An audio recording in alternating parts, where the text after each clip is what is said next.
ऐसे कारनामे जो महिलाएं सुंदर दिखने के लिए करती हैं। दोस्तों, सुंदरता किसे पसंद नहीं होती। हर इंसान सुंदर दिखना चाहता है और अगर बात महिलाओं की हो तो कहना ही क्या, महिलाएं सुंदर दिखने के लिए क्या क्या नहीं करती। लेकिन आज की वीडियो में हम कुछ ऐसे अनोखे तरीकों के बारे में बात करने जा रहे हैं जिन्हें सुनकर आप हैरान रह जाएंगे। सुंदर दिखने के लिए महिलाएं कुछ ऐसे तरीके अपनाती हैं जो दर्द भरे भी होते हैं। तो चलिए शुरू करते हैं आज की वीडियो। Black teeth. दोस्तों, ये बहुत आम बात है कि हम अपने दांतों को साफ और सफेद रखना अच्छा समझते हैं। यही तो वजह है कि हम दिन में 2 बार दांतों को ब्रश भी करते हैं। लेकिन जापान में इसका उल्टा किया जाता है। जापान में महिलाएं अपने दांतों को काला कर लेती हैं और इसके पीछे की वजह कुछ और नहीं बल्कि सुंदरता है। जापान के साथ साथ चाइना, थाईलैंड और वियतनाम में भी महिलाएं अपने दांतों को काला करवा लेती हैं। इस कल्चर की शुरुआत जापान से ही हुई थी। यहाँ पर दांतों को काला करने की प्रथा प्रचलन में है, जिसे ओहागुरु कहा जाता है। दांतों को काला करने के लिए कोनेमिसु नाम के पेस्ट का इस्तेमाल किया जाता है। पहले के समय में दांतों को काला करना समझदारी और खूबसूरती की निशानी माना जाता था, इसलिए रॉयल परिवार के लोग अपने दांतों को हमेशा काला कर लेते थे।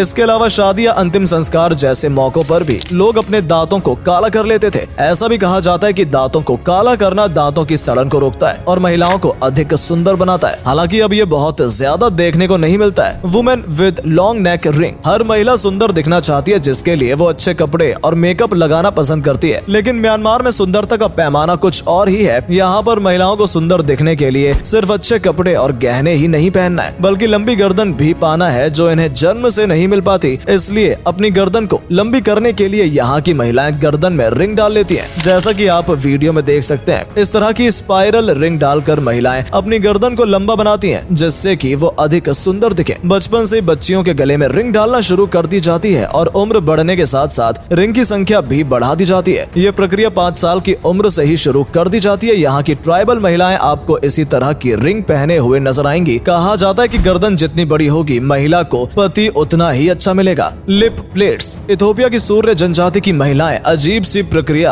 अपने साथ करती हैं, जो देखने में आपको बहुत अजीब लग सकता है। यहाँ पर महिलाओं के द्वारा होठों पर प्लेट लगवाना बहुत आम बात है। सूर्य जनजाति की महिलाओं को इस तरह से प्लेट लगवाना सुंदरता की निशानी माना जाता है। जनजाति की अनोखी प्रथा के अंतर्गत लड़कियों के बड़े होते ही उनके निचले हिस्से के दांत तोड़ दिए जाते हैं और लिप को काटकर छेद कर दिया जाता है। इसके बाद उनके होठ पर सख्त मिट्टी की प्लेट लगा दी जाती है। समय के साथ साथ इस प्लेट का साइज बढ़ा दिया जाता है ताकि उनके होठ और बड़े हो जाएं और वो ज्यादा सुंदर दिखें। यहाँ महिलाओं के लिए खूबसूरती का मतलब बड़े होठ होता है। ये बहुत अजीब है लेकिन सच है। Plus sized beauty. मोटोरोनिया में रहने वाले लोगों का मानना है कि खूबसूरत महिलाएं पतली दुबली नहीं होती बल्कि मोटी होती है। यहाँ पर रहने वाले पुरुष की पहली पसंद बड़ी और मोटी महिला ही होती है। अगर महिला अधिक वजन वाली नहीं होती है तो उसे जबरदस्ती मोटा किया जाता है। यहाँ पर जबरदस्ती खिलाना पिलाना भी बहुत आम बात है। इसे गेवाज कहा जाता है और प्लस साइज औरतों की यहाँ पर लेगेसी है। यही वजह है कि यहाँ पर औरतों को खिला पिलाकर मोटा किया जाता है। उन्हें हर दिन कम से कम 16,000 कैलोरीज खाने की जरूरत होती है, तब जाकर वो एक मोटा ताजा शरीर बना पाती हैं। अगर यहाँ की महिलाएं मोटी नहीं होती हैं तो उन्हें लोगों के ताने भी झेलने पड़ते हैं। टीथ चिसलिंग। इंडोनेशिया में महिलाओं का मानना है कि हम तब सुंदर नजर आते हैं जब हमारे दांत तेज और नुकीले हों, इसलिए वहाँ पर महिलाओं को सुंदर दिखाने के लिए उनके दांतों को तराशा जाता है। इंडोनेशिया में छेनी से दांतों को तेज किया जाता है और आपको बता दें कि ये प्रक्रिया बिना किसी महिला को बेहोश किए उनके दांतों पर की जाती है। ये बहुत दर्दनाक होता है। महिलाओं का मानना है कि अगर वो दर्द के बारे में सोचेंगी तो उन्हें सुंदर नहीं माना जाएगा और अपनी सुंदरता पाने के लिए वो ये दर्द तो बर्दाश्त कर ही सकती हैं। यहाँ पर महिलाएं अपनी शादी से पहले अपने दांतों को नुकीला करवाती हैं ताकि वो सुंदर नजर आए। जो महिलाएं ऐसा नहीं करती उन्हें जबरदस्ती ऐसा करने के लिए कहा जाता है स्कैरिफिकेशन। अब जिस प्रथा की हम बात कर रहे हैं उसे देखकर आपके रोंगटे खड़े हो जाएंगे। अफ्रीकन देशों में ये प्रथा ज्यादातर देखने को मिलती है, जिसे स्कैरिफिकेशन कहा जाता है। यहाँ पर महिलाएं अपने शरीर पर ब्लेड से कट लगवाकर डिजाइन बनवाती हैं। अफ्रीकन महिलाओं के शरीर पर इस तरह के डिजाइन देखने को मिलते हैं। वहाँ पर इस प्रथा को सुंदरता का एक रूप माना जाता है। लोग मानते हैं कि बॉडी पर इस तरह के निशान आपकी बॉडी को और ज्यादा खूबसूरत और अट्रैक्टिव बनाते हैं। आपको बता दें कि इनका साइज और स्ट्रक्चर एक जैसा नहीं होता बल्कि अलग अलग होता है। कुछ लोगों की बॉडी पर इन कट्स के अलावा टैटू भी बने होते हैं। टैटू तो अफ्रीका के अलावा दूसरे देशों में भी देखने को मिल जाते हैं, लेकिन कहा जाता है कि टैटू का चलन सबसे पहले अफ्रीका में ही शुरू किया गया था, जिन्हें सुंदरता का प्रतीक माना जाता है। Crooked teeth. जापान अपने कल्चर और अनूठी परंपराओं के लिए हमेशा ही चर्चा में रहता है, लेकिन कुछ जापानी इन्वेंशन इतने अजीबोगरीब हैं कि आप चौंक जाएंगे। और इसी अजीबोगरीब इन्वेंशन में आता है क्रूक्ड टीथ। सरल भाषा में समझा जाए तो इसका मतलब होता है डबल दांत होना। वहाँ की महिलाओं को डबल दांत होने का बड़ा क्रेज है, जिसके लिए महिलाएं अपने अच्छे भले दांतों को टेढ़ा मेढ़ा और ऊबड़ खाबड़ करवा लेती हैं। जापान में ऐसा माना जाता है कि अगर महिलाओं के दांत बीच में से टूटे हैं या फिर टेढ़े मेढ़े हैं तो वो महिलाएं बेहद ही सुंदर खूबसूरत होती हैं। और यही कारण है जिनके दांत सीधे हैं वो महिलाएं भी खूबसूरती की श्रेणी में आने के लिए अपने दांतों को टेढ़ा टेढ़ा मेढ़ा करवा लेती हैं। फिर भले ही वो महिलाएं वैम्पायर की तरह दिखती हों, लेकिन डेंटिस्ट के पास जाकर नकली टेढ़े मेढ़े दांत लगवाने का चलन जापान में जोरों शोरों पर है। एलोंगेटेड